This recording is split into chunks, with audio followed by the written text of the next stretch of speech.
बिस्मिल्लाहिर्रहमानिर्रहीम। अस्सलाम वालेकुम हमारे बुज़ुर्गों और बहनों और भाइयों और बेटियों। अल्लाह करीम आपको सेहत और रफ़ीयत अल्लाह करीम करम का सदा करने अल्लाह करीम असा कि वो कम करना दें जेह्ड़े अल्लाह करीम के प्यारे नबी पाक सल्लल्लाहु अलैहि वसल्लम उनके पसंद ना। मदीना कुकिंग चैनल है, इसकी सब्सक्राइब भी करे है। तो जी तुसा कि आंडी जी कोई चीज़ तुसें पसंद है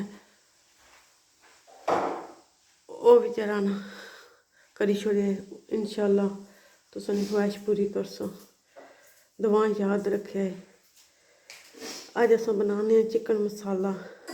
मैं तुसें दस्सनी हाँ अस केह्ड़ी चीज़ इसने बस सब तो पहले बटरन चाकी, चिट्टा मसाला 1 चम्मच, तंदूरी मसाला 2 चमचा, बसार 1 चम्मच, 2 टमाटर, 1 शिमला मिर्च, 2-3 हरियां छोटियां मिर्चां, लहसुन,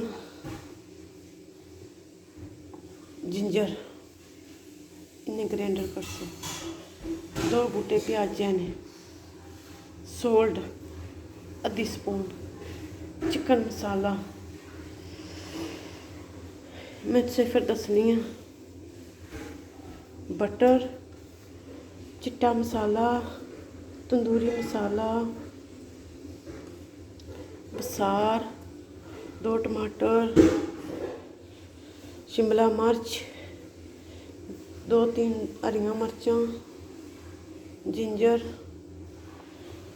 लहसुन, प्याज, नमक, चिकन टिक्का।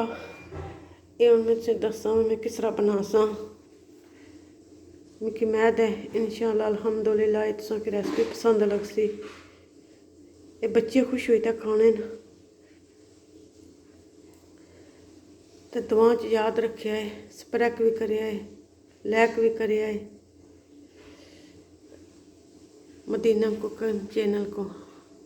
अपने भैनों भरावां दी दुआ की ज़रूरत है। हूँ मैं इसे दस्सनी हाँ मैं किस तरह बना सा।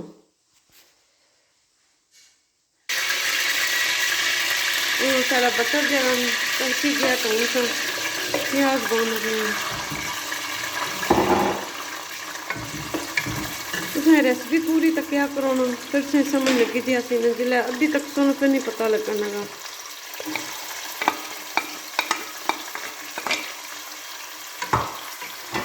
जिसलै ब्राउन हो जासी ना प्याज फिर टमाटर ते तुसें दस्सां नालों नाल केह्ड़ी असां चीज़ पासां।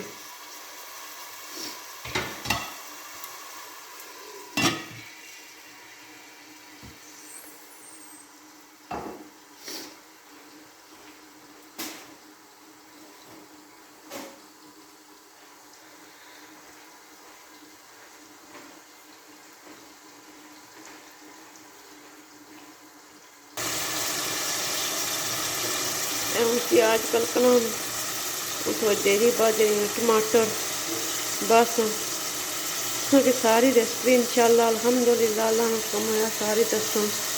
तुसां प्लीज़ सब्सक्राइब भी करे लाइक भी करे लाइक जिसलै करसो तो जी तुसें कोई रेसिपी पसंद होती ना वो लिखी छोड़े इंशाअल्लाह वो बनाए था तुसां दी फरमाइश पूरी करसां इंशाअल्लाह।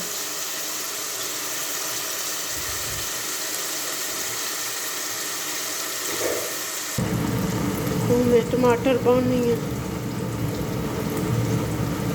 वो ज़रूरी होनी है जरा मसाला सही भुजे मैं ना फिर आंडी जी है ना खूबसूरत बननी है।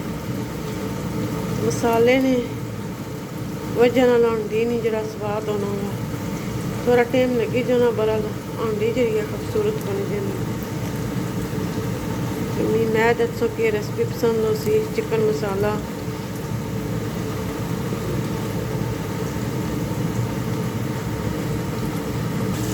मैं टमाटर बची टमाटर गलसन फिर और मसाले जिले पास इंशाल्लाह मैं से दसन पक्का नाल लाया फिर वाशन हो जाना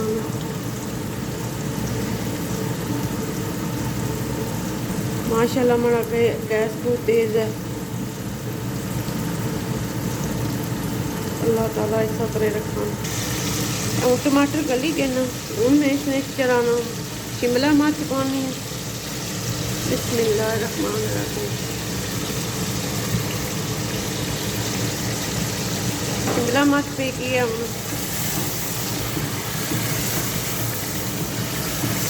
सोल्ट बस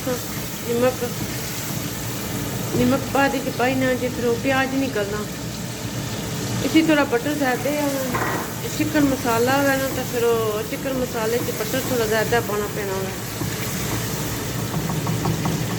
हूँ जो बसार नहीं ये बस मेरे करी पाउडर 1 चम्मच है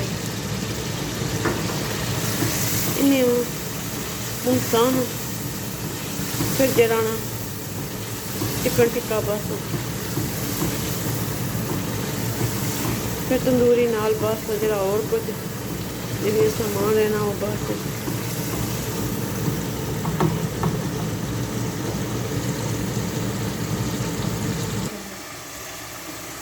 ए हूँ अस चिकन जलाना ये सटन लगे इसी थोड़ा पानी बहते उबाल दवाया सी उछियां जी खत्म हो जाए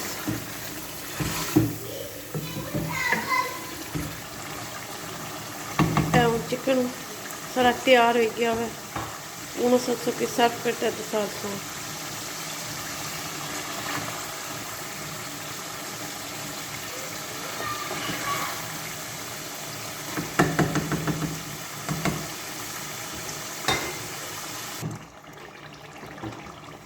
चिकन मसाला जराना ये तैयार हो गया है तको हूँ अस जराना सर्व कर से दसा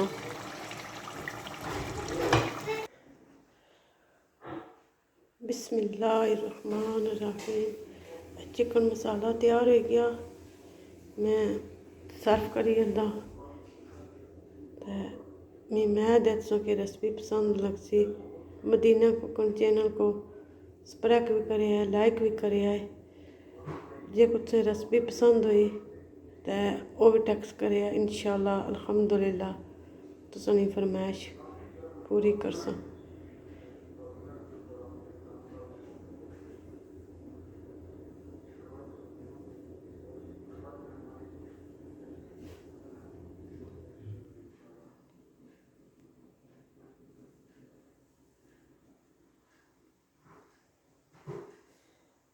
हमारी यही दुआ होनी है अल्लाह करीम मंगे अल्लाह करीम आप सबको सेहत और रफ़ीयत और बच्चियों के अल्लाह करीम नेक तो फरमेदार बनाए